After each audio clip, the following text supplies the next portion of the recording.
चलिए आज एक बहुत ही दिलचस्प कहानी सुनते हैं। नाम है जासूस बिरयानी वाला। तो एक सवाल है, क्या लगता है, क्या एक साधारण सा मतलब एक मामूली सा बिरयानी का ठेला एक बहुत बड़े क्रिमिनल एम्पायर को, एक पूरे आपराधिक साम्राज्य को खत्म कर सकता है? सुनने में तो नामुमकिन सा लगता है ना? लेकिन हमारी आज की कहानी का पूरा ताना बाना इसी सवाल के इर्द गिर्द बुना गया है। तो ठीक है, कहानी की शुरुआत करते हैं और शुरुआत होती है हमारे हीरो पंकज से। देखते हैं कि आखिर ये सब शुरू कैसे हुआ। तो ये हैं पंकज मिश्रा, बिल्कुल फ्रेश ग्रेजुएट लेकिन बेरोजगार। इनके पिता एक प्राइमरी स्कूल टीचर हैं जिनकी तनख्वाह आप जानते ही हैं, बहुत ज्यादा नहीं होती।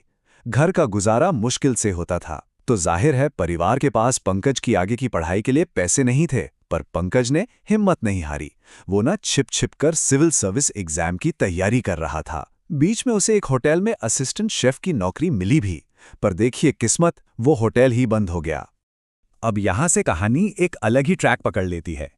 देखिए, पंकज के पिता को अपने बेटे पर पूरा भरोसा था। उन्होंने क्या किया, अपनी पेंशन के सारे पैसे निकाले और पंकज को दे दिए। बोले, बेटा अब अपना खुद का कोई काम शुरू कर ले।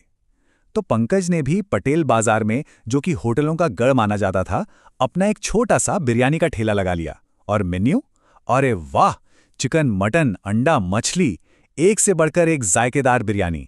पंकज का काम तो चल निकला, बढ़िया चलने लगा। लेकिन कहते हैं ना, जहां हीरो होता है वहां विलन भी आ ही जाता है। और बस यहीं से शुरू होता है असली टकराव। तो समझिए, पटेल बाजार में अब दो दुनियाएं टकराने वाली थीं। एक तरफ था पंकज का छोटा सा ठेला, ईमानदारी की कमाई, जबरदस्त खाना और लोगों की जुबान पर चढ़ता हुआ नाम। और ठीक उसके सामने दूसरी तरफ था माणिक शाह का मंजूषा होटल।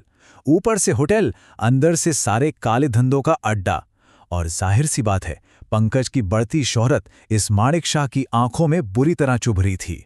तो सवाल उठता है, ये माणिक शाह है कौन आखिर? कहने को तो वो उस इलाके के सबसे फेमस होटल का मालिक था, लेकिन होटल तो बस एक दिखावा था। असली खेल तो पर्दे के पीछे चल रहा था। ब्लैक मनी, चोरी के सोने की स्मगलिंग, सब कुछ। और पंकज का तेजी से बढ़ता बिजनेस, वो उसके इस काले साम्राज्य के लिए खतरा बन रहा था। तो माणिक शाह ने पंकज को रास्ते से हटाने की ठान ली। पहला कदम, उसने एक पुलिस वाले को खरीदा। इंस्पेक्टर को रिश्वत दी कि जाओ और झूठे केस लगाकर उसका ठेला बंद कराओ। इंस्पेक्टर पहुंचा, पंकज को धमकाया, उसके मसाले तक उठा ले गया। नतीजा, पंकज 10 दिन तक गायब रहा। माणिक को लगा काम हो गया, लेकिन 10 दिन बाद पंकज का ठेला फिर वहीं खड़ा था। अब तो माणिक शाह का पारा चढ़ गया। उसने फिर इंस्पेक्टर को फोन घुमाया, तो इंस्पेक्टर साहब खुद किसी करप्शन के केस में फंसे हुए थे। उन्होंने पल्ला झाड़ते हुए कहा, अरे गुंडों को भेजो, उसका काम तमाम करो। और फिर कहानी में आता है वो मोड़ जिसकी किसी को भी उम्मीद नहीं थी। एक ऐसा टर्निंग पॉइंट जो सब कुछ पलट कर रख देने वाला था। और ये सब हुआ सिर्फ एक फोन कॉल से। तो माणिक शाह के गुंडे आ धमके। उन्होंने पंकज के ठेले पर हमला बोल दिया। पहले उसका मजाक उड़ाया और फिर पंकज की आंखों के ठीक सामने उसके पूरे ठेले को उठाकर जमीन पर दे मारा। सब कुछ तहस नहस हो गया।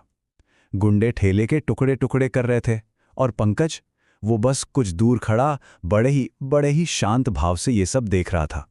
और तभी उस सारी तोड़फोड़ के बीच पंकज ने शांति से अपना फोन निकाला और सिर्फ एक लाइन कही, हेलो, मैं डीएसपी पंकज बोल रहा हूं, 5 मिनट में यहां फोर्स भेजो।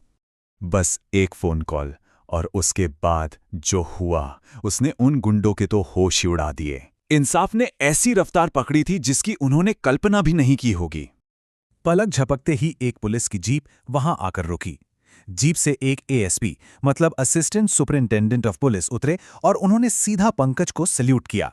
बस चारों गुंडों की वहीं धुनाई हुई और उन्हें गिरफ्तार कर लिया गया। इसके बाद पंकज ने माणिक शाह के सारे काले चिट्ठे खोल दिए और एएसपी ने 1 मिनट की भी देरी किए बिना होटल पर रेड मारी और माणिक शाह को भी उठा लिया। तो सवाल ये है कि आखिर ये हो क्या रहा था? एक मामूली बिरयानी बेचने वाले के पास इतनी पावर कहां से आ गई? चलिए इस जासूस अफसर की कहानी के पीछे का सबक समझते हैं।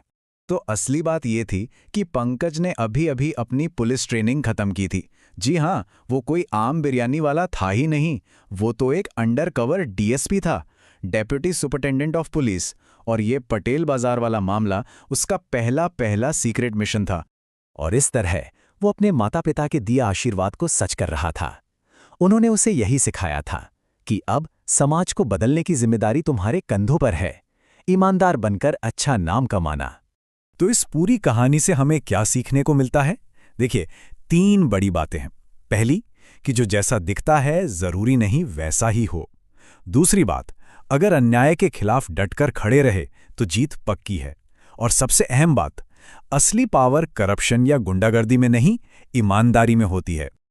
और ये कहानी एक सवाल भी पीछे छोड़ जाती है ना, कि हमारे अपने समाज में, हमारे आसपास न जाने ऐसे कितने हीरोज छिपे होंगे जो बस अपने काम में लगे हैं। कौन है वो?